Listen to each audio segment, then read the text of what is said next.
Mesdames et messieurs, bienvenue dans cette vidéo. Une vidéo qui va parler d'un sujet très délicat. On va parler de malheurs qui sont arrivés à des enfants au Québec. Un malheur qui a été créé et imposé par des institutions qui étaient censées les protéger. On parle là d'institutions comme des orphelinats, mais aussi comme le gouvernement lui-même. J'espère que cette vidéo vous plaira, que ça vous intéressera. Si vous appréciez le contenu, je vous invite à laisser un j'aime, à vous abonner à la chaîne.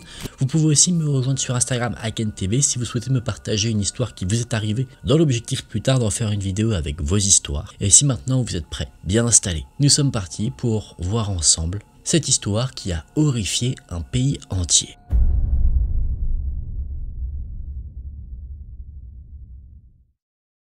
Entre 1935 et 1964, dans la province du Québec, des milliers d'enfants ont disparu derrière les murs d'orphelinats et d'hôpitaux psychiatriques. Officiellement, ils étaient malades mentaux. En réalité, la vérité était tout autre. Ces enfants ont été arrachés à leur famille, effacés des registres de la société, condamnés à grandir dans des lieux où la dignité humaine n'existait plus. Derrière les murs froids des institutions, ils ont connu la faim, les coups, les humiliations, les abus, et parfois bien pire. On les appelle les orphelins de Duplessis, un nom presque banal. Mais derrière lui se cache l'une des tragédies les plus abjectes de l'histoire canadienne. Aujourd'hui encore, des décennies plus tard, les cicatrices restent ouvertes, des secrets dorment sous la terre, et les murs semblent murmurer les cris d'enfants que personne n'a jamais entendus.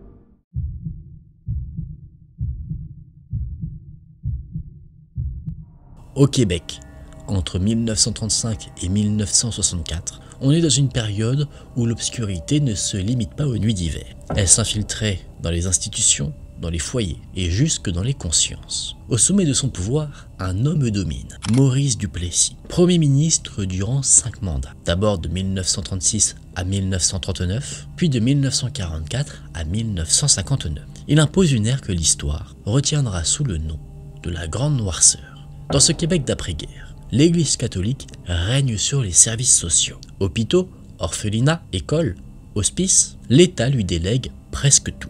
La morale religieuse dicte la loi et le péché n'est pas seulement spirituel, il se paie aussi dans la chair. Les mères célibataires vivent dans la honte. La contraception et l'avortement sont criminalisés. Alors l'enfant né hors mariage porte en lui un stigmate indélébile. On les appelle, comme au Moyen-Âge, des bâtards, des enfants illégitimes. Lévis pousse souvent ces femmes à abandonner les nouveau-nés, les manipulant en les persuadant que c'est la seule voie vers le salut. Ainsi, des milliers d'enfants sont confiés à des orphelinats dirigés par les congrégations religieuses, celles mêmes qui ont persuadé les mères d'abandonner leurs enfants. D'autres enfants y atterrissent d'une autre manière suite au décès de leurs parents, ou alors certains enfants sont même arrachés directement à leur foyer, jugés indignes, parfois à cause de la pauvreté, de la maladie ou même de la différence. Mais derrière les promesses de charité chrétienne, les lieux où ces enfants sont enfermés deviennent des murs d'effacement. Pour ces enfants, grandir sous Duplessis, c'est n'être marqué. Beaucoup sont exemptés d'école obligatoire, on ne leur donne pas le droit à l'éducation parce qu'on les considère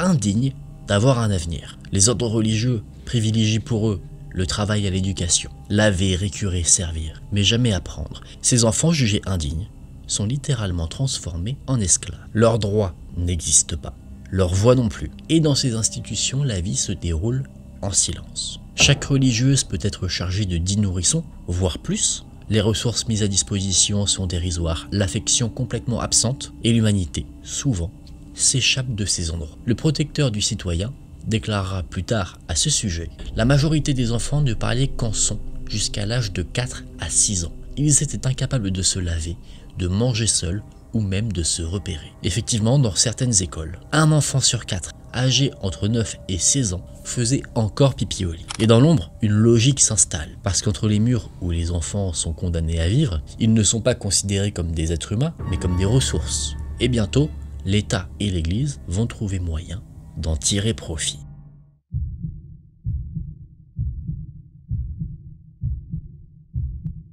Derrière les hauts murs blanchis des orphelinats, les cris des enfants ne s'entendaient pas. Là-bas, l'innocence se dissolvait dans des couloirs glacés, sous le poids d'un silence pesant. Ces lieux se présentaient comme des sanctuaires de charité chrétienne, mais en réalité, ce n'était que des prisons pour innocents. Les enfants y vivaient sans amour, sans protection, sans repères. Les religieuses étaient débordées, devant s'occuper de plus en plus d'enfants, et dans ces conditions, les plus petits grandissaient sans langage, incapables d'apprendre à parler avant 4 ou 6 ans, et pour certains, les premiers mots ne venaient jamais. Étant donné qu'on refusait l'éducation à certains enfants, ce n'est pas là-bas qu'on allait leur apprendre quoi que ce soit, interdiction d'aller à l'école, alors ces enfants qui étaient déjà marqués à la naissance comme étant hors normes, étaient volontairement exclus, et ça volontairement, du système scolaire. Les seuls apprentissages qu'ils pouvaient avoir, c'était soit l'apprentissage de la prière, ou alors l'apprentissage de la soumission. Dans un Québec où l'Église tenait l'autorité morale, et d'un autre côté l'État le bâton, personne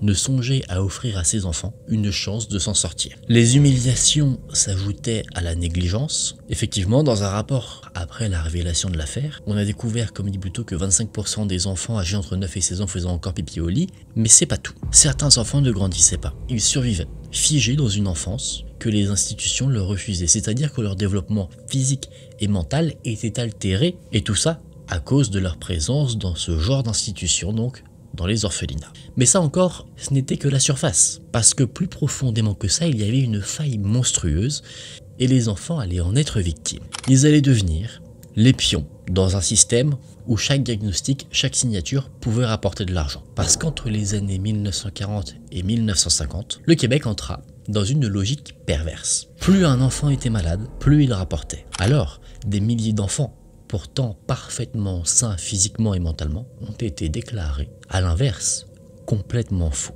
Le pire ne faisait que commencer.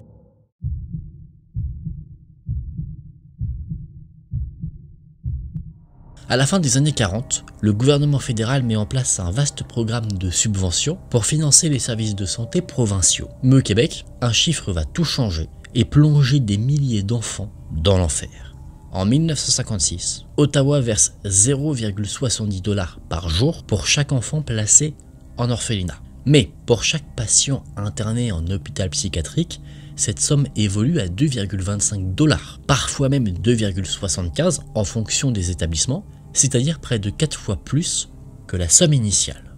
Alors pour les congrégations religieuses et les institutions qui sont en manque d'argent, une opportunité se forme ici. Plus d'enfants sont diagnostiqués fous, fera automatiquement plus d'argent. Les institutions, souvent dirigées par l'Église, vont alors établir une mécanique froide et méthodique. Des milliers d'orphelins, parfaitement sains d'esprit, sont déclarés malades mentaux simplement sur la bonne foi d'un diagnostic qui a été très expéditif. Il n'y avait aucun test sérieux, aucune réelle expertise, juste un dossier signé suffisait pour qu'un enfant soit déclaré fou. Et Maurice Duplessis, celui qui est au gouvernement, il ne s'y oppose pas du tout.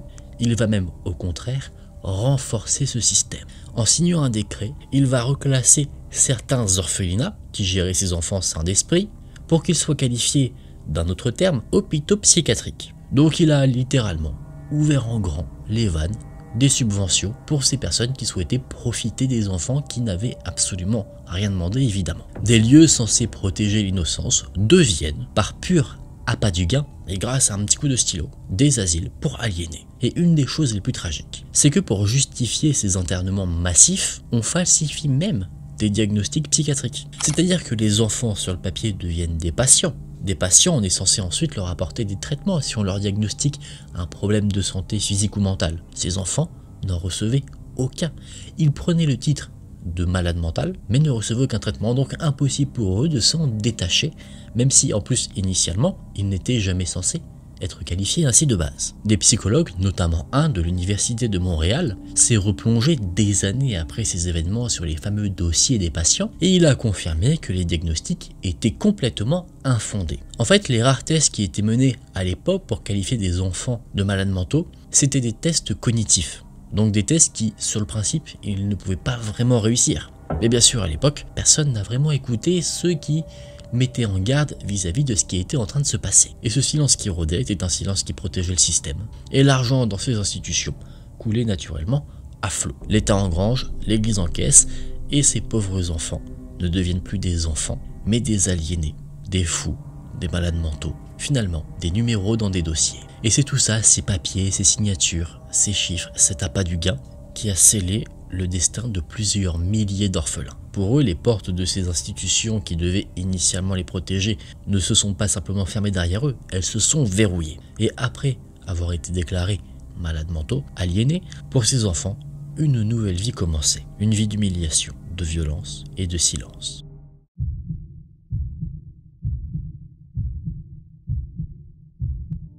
Une fois que les portes de ces institutions diaboliques se fermaient derrière les enfants, pour beaucoup, elles ne se rouvriraient plus jamais. Ces orphelins, désormais considérés à tort comme des aliénés, entraient dans un monde où l'humanité n'existait plus. Derrière les murs, la discipline était implacable. Chaque geste était surveillé, chaque mot comptait, et les punitions, elles, étaient devenues comme des rituels, et surtout d'une violence inouïe.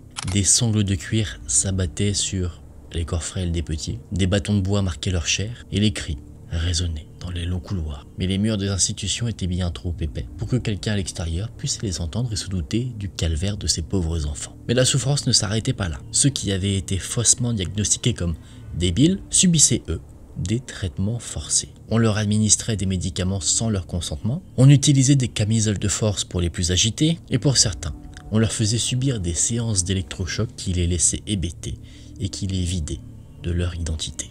Et pire encore, il y a même des témoignages qui racontent que des lobotomies ont été réalisées sur des enfants. Le but affiché de ces fameuses lobotomies, de ces pratiques, c'était de les calmer. Je pense qu'il y a bien d'autres manières, sauf que le résultat attendu, c'était réduire ces enfants au silence et briser ce qu'ils étaient pour le plaisir. Et ces abus n'étaient pas les seuls, ça pouvait prendre beaucoup de formes. Les violences physiques se mêlaient aussi aux violences psychologiques, et dans les ombres des dortoirs, des infirmeries. Certains enfants ont même été victimes d'abus intimes commis par ceux qui se présentaient comme des figures d'autorité et de foi. Pour beaucoup, il n'y avait absolument aucun échappatoire, aucun refuge. Et comme si ça ne suffisait pas, certains anciens pensionnaires ont affirmé, quand la parole s'est libérée bien plus tard, qu'ils ont même été utilisés en tant que cobayes humains. Effectivement, à la cité Saint-Jean-de-Dieu, selon plusieurs témoignages, certains enfants auraient été soumis à des expériences médicales, encore une fois sans consentement, sous prétexte de recherche scientifique. Et selon ces mêmes témoignages, beaucoup d'enfants n'auraient pas réussi à survivre à ces fameuses expériences pour la science. Il y a des soupçons qui persistent d'ailleurs encore aujourd'hui, des soupçons qui penchent vers le fait qu'il y aurait sous ces institutions, sous les endroits où elles étaient construites, des endroits où les enfants morts étaient enterrés. Certains ont demandé à ce qu'il y ait des exhumations qui soient réalisées, mais ça n'a jamais été accordé. Peut-être que le gouvernement canadien cherche à laisser sous terre des choses qui pourraient le mettre à mal. Dans cet univers clos, l'éducation avait complètement disparu. Les enfants ne recevaient presque aucun enseignement, mais juste assez pour pouvoir exécuter les ordres qu'on leur donnait. Beaucoup ont été envoyés travailler comme domestiques, garçons de ferme, ou ils ont été envoyés en aide dans les hôpitaux, mais attention, seulement les hôpitaux qui sont devenus hôpitaux psychiatriques, mais qui étaient à la base des orphelinats. Ces enfants touchaient un salaire, ils étaient payés, tout travail mérite salaire, mais il était à chaque fois confisqué par les institutions. Donc, concrètement, ces enfants permettaient aux institutions de gagner de l'argent, de par leur simple présence, mais en plus de ça, ils travaillaient et rapportaient encore de l'argent avec leur travail aux mêmes institutions. Vous voyez vraiment jusqu'où a pu monter l'abus. C'est inouï. Ces enfants étaient clairement réduits en esclavage, et je pense que le mot ici est bien choisi, parce qu'on ne faisait pas travailler ces enfants pour les punir, on les faisait travailler pour effacer leur existence, leur enfance. Ces enfants n'avaient plus de nom, ils n'étaient que des numéros, des ressources à utiliser qui devaient rapporter de l'argent, et aussi servir à assouvir les pires pulsions que l'humanité ait connues.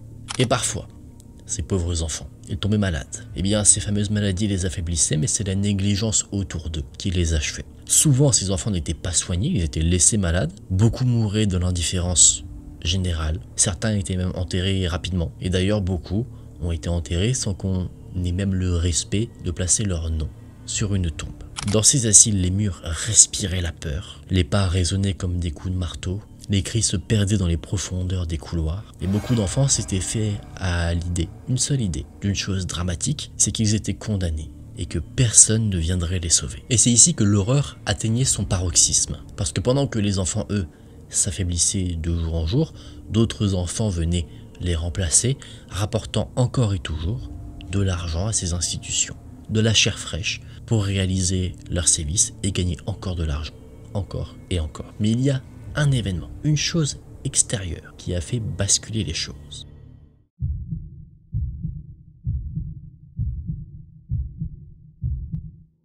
Au début des années 1960, Maurice Duplessis, le Premier ministre qui a participé, on va dire d'extérieur, au malheur de ses enfants, perd la vie. Et sa mort change les choses. Néanmoins, ce n'est pas encore la fin du cauchemar. En 1962, la commission Bédard réalise une analyse vis-à-vis des différentes institutions pour enfants transformées en hôpital psychiatrique. Et cette commission révèle l'impensable. Parmi les 22 000 internés en hôpital psychiatrique au Québec, donc on prend dans cette étude les orphelinats transformés en hôpital psychiatrique, mais aussi les véritables hôpitaux psychiatriques qui traitent vraiment des vrais malades. Eh bien, la commission se rend compte que quasiment un tiers de la population, cette population de 22 000 malades mentaux, eh bien n'est en fait pas atteint d'un trouble mental. On constate aussi que ces un tiers sont composés d'enfants et d'adolescents. Et en creusant, on se rend compte aussi qu'ils ont été enfermés uniquement pour des raisons financières. Alors naturellement, en apprenant tout ça, les gens commencent à être choqués de la situation, les portes des asiles commencent petit à petit à s'ouvrir,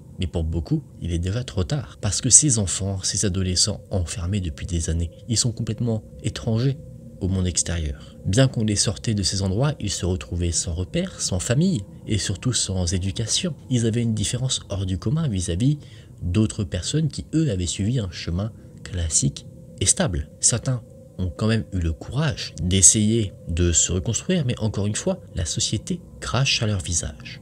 Ils sont rejetés. On continue de voir ces victimes comme des enfants du péché, des citoyens de seconde zone. Alors suite à cela, beaucoup des enfants libérés tombent dans des problèmes d'addiction, d'isolement et de dépression. Le silence régna encore pendant quelques années, jusqu'à ce que des voix commencent à se faire entendre, à hurler. En 1961, un livre, Les fous crient au secours, révéla les conditions effroyables dans les institutions même où les enfants étaient enfermés. Puis, 3 ans plus tard, en 1964, un autre livre, Ma chienne de vie, qui poursuit encore l'exploration de cet enfer. Mais c'est finalement des dizaines d'années plus tard, en 1989, qu'un choc médiatique vraiment se produit. Dans une émission qui s'appelle Parler pour parler, on invite des personnes ayant survécu à cet enfer. D'anciens orphelins viennent, témoignent, et pour la première fois, le grand public entend l'histoire de ces enfants oubliés. Encore une fois, en 1991, le livre Les enfants de Duplessis sort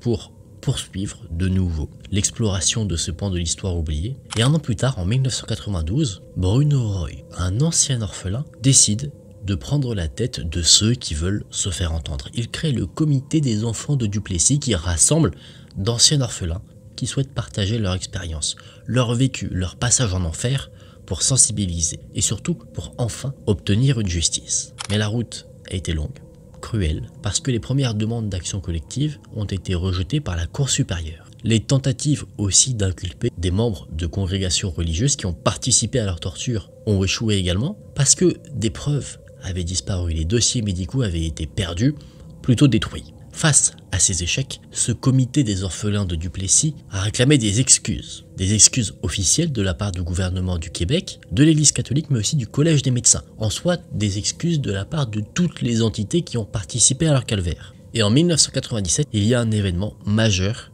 qui change le rapport de force. Le protecteur du citoyen, Daniel Jacobi, publie un rapport explosif. Ces mots résonnent comme une condamnation parce qu'il dit « Nous parlons ici d'une génération sacrifiée, des enfants à qui l'on a volé leur identité, leur enfance, leur avenir. » À la suite de ce rapport, il recommandait des excuses publiques et aussi une indemnisation qui serait financée par l'État, l'Église, les institutions religieuses et le corps des médecins. Enfin, les orphelins ont l'impression que leur histoire est reconnue, qu'on entend leur voix, mais ça n'a pas duré. En mars 1999, le gouvernement du Québec, sous la direction de Lucien Bouchard, présenta ses excuses publiques. Un geste qui était attendu depuis des décennies, mais accompagné d'une annonce qui fait très mal. Un fonds global de 3 millions de dollars allait être mis en place, mais aucun orphelin, aucune victime n'allait être dédommagé individuellement. Pour les survivants, c'est une énorme douche froide. Le gouvernement en soi reconnaissait les faits, leur enfer, mais pas vraiment leur souffrance. Et pire encore, l'Église catholique, qui elle a été accusée d'avoir été complice, et qui l'était honnêtement, eh bien elle refusa de présenter des excuses, et donc en lien avec cette décision, ils ont refusé catégoriquement d'indemniser les victimes. Évidemment, le comité n'était pas content de tout ce qui avait été décidé, ils ont encore essayé de faire entendre leur voix, et il y a donc eu une pression médiatique d'une part, mais aussi populaire. Les citoyens prenaient parti pour les victimes de l'enfer des institutions. Alors en 2001, il y a une nouvelle proposition. 10 000 $ par orphelin, plus 1000 $ par année passée dans les institutions extrêmement problématiques, avec un plafond maximal, 25 000 $. Donc, de base, un orphelin qui avait passé du temps dans ces institutions recevait 10 000 $, et après 1000 $ par année, mais s'il avait passé 20 ans, il ne prenait pas 20 000 $. Il y avait ce plafond pour que les sommes ne deviennent pas non plus trop colossales. C'est une première victoire pour le comité des orphelins de Duplessis, mais le prix derrière était exorbitant pour eux. Certes, ils allaient toucher de l'argent, une compensation, mais en acceptant ça, toute poursuite judiciaire contre l'Église devenait impossible. Pour beaucoup, ce fut encore une fois une trahison. Les murs des asiles avaient certes été brisés, mais les fantômes qui ont vécu, qui ont même péri parfois entre ces murs, eux, ne pouvaient toujours pas se reposer après avoir obtenu justice, parce que la justice était ici très bancale.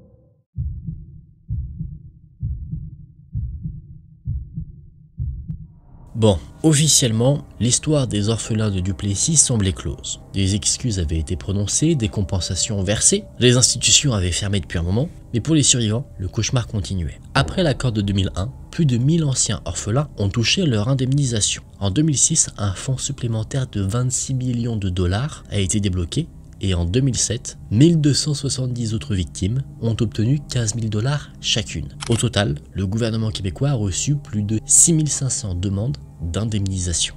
Donc, au moins 6500 victimes, c'est énorme. Mais pourtant, malgré tout cet argent qui a été distribué, les blessures sont toujours là. En 2012, le Collège des médecins a rédigé une lettre expliquant ses regrets vis-à-vis de la situation dans le passé, mais pas d'excuses. C'était pour les victimes une reconnaissance froide, administrative, très amère. Et la dernière institution concernée, l'Église, elle, restait, comme à son habitude je crois dans ce genre de situation, extrêmement silencieuse. De mémoire, j'avais fait une vidéo sur des orphelinats où l'Église avait été impliquée, et pareil, l'Église avait tendance à mettre les choses sous le tapis. Jamais elle ne présenta ses excuses, jamais elle n'a reconnu sa responsabilité, et jamais elle n'a versé le moindre dollar pour dédommager les victimes. Est-ce que de l'argent te permet de rattraper les années de ton enfance ? Même pas sûr. Et pour tout ça, les enfants victimes, devenus adultes, eh bien voyaient leur colère toujours aussi puissante en eux, imposante. Elle ne faisait que s'élever. Et en ce sens, en mars 2018, un groupe d'orphelins lança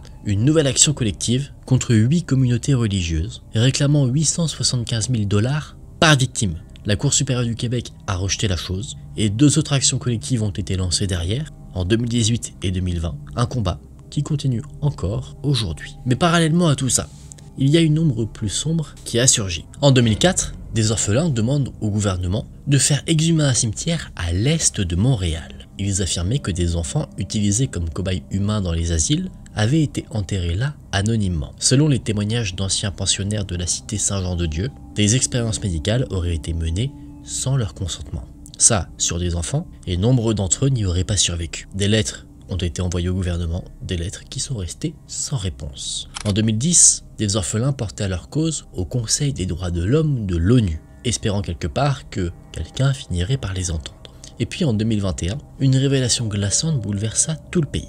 Des analyses de radars pénétrants révélèrent la présence probable de charniers anonymes autour d'anciens pensionnats autochtones canadiens. Des établissements eux aussi, administrés par des institutions religieuses. Cette découverte relança les appels aux fouilles, et beaucoup pensent que, sous le sol, pourraient reposer les restes d'enfants disparus. Aujourd'hui, certains ayant vécu cet enfer sont encore en vie. D'autres sont morts, emportant avec eux leurs secrets, leurs cicatrices et leur colère. Et pour ceux qui restent, chaque nuit ramène les murmures des couloirs glacés, les sanglots étouffés, les portes verrouillées. Ces personnes ont vieilli, mais leurs blessures, elles, ne se sont jamais refermées. Les orphelins de Duplessis ont été sacrifiés sur l'autel de la foi, de l'argent et du silence. Et malgré les excuses, les sommes, malgré les décennies, le temps qui passe, l'histoire n'a jamais pu vraiment refermer ce chapitre. Parce que pour ces victimes, aucune somme d'argent ne peut racheter une enfance volée. Aucune excuse ne peut apaiser les fantômes. Et parce que certaines cicatrices ne se referment jamais et hantent pour toujours la mémoire collective. Mesdames et messieurs, on en a fini pour cette lourde histoire, une histoire qui, en l'honneur des victimes, mérite d'être abordée. J'espère sincèrement que je l'ai fait avec le plus grand respect possible, pour toutes ces personnes. Je vous invite à me dire vous en commentaire si vous connaissez ces histoires. Je sais que j'ai des personnes qui regardent les vidéos, qui sont du Québec, du Canada. Est-ce que vous connaissez cette histoire? Est-ce que vous avez d'autres choses à rajouter? Peut-être que je me suis trompé, je l'espère pas sur certains points. Donc si vous souhaitez apporter des corrections, vraiment, n'hésitez pas en commentaire. N'hésitez pas aussi à me dire pour tout le monde ce que vous pensez de cette histoire, quels sentiments ça évoque chez vous. J'espère que cette vidéo vous a intéressé. Si c'est le cas, laissez un j'aime, ça soutient énormément. Abonnez-vous à la chaîne si ce n'est pas encore fait, vous êtes beaucoup à regarder la chaîne sans être abonné, donc si le contenu vous plaît, passez le cap, ça fait toujours plaisir et ça soutient d'autant plus. Vous pouvez me rejoindre sur Instagram aussi pour me partager une histoire effrayante qui vous est arrivée ou une histoire que vous connaissez, que vous souhaiteriez voir être abordée sur la chaîne. Merci beaucoup d'avoir regardé la vidéo jusqu'à la fin. Je vous dis à très vite dans une prochaine vidéo. Prenez soin de vous, c'était Aken. Salut!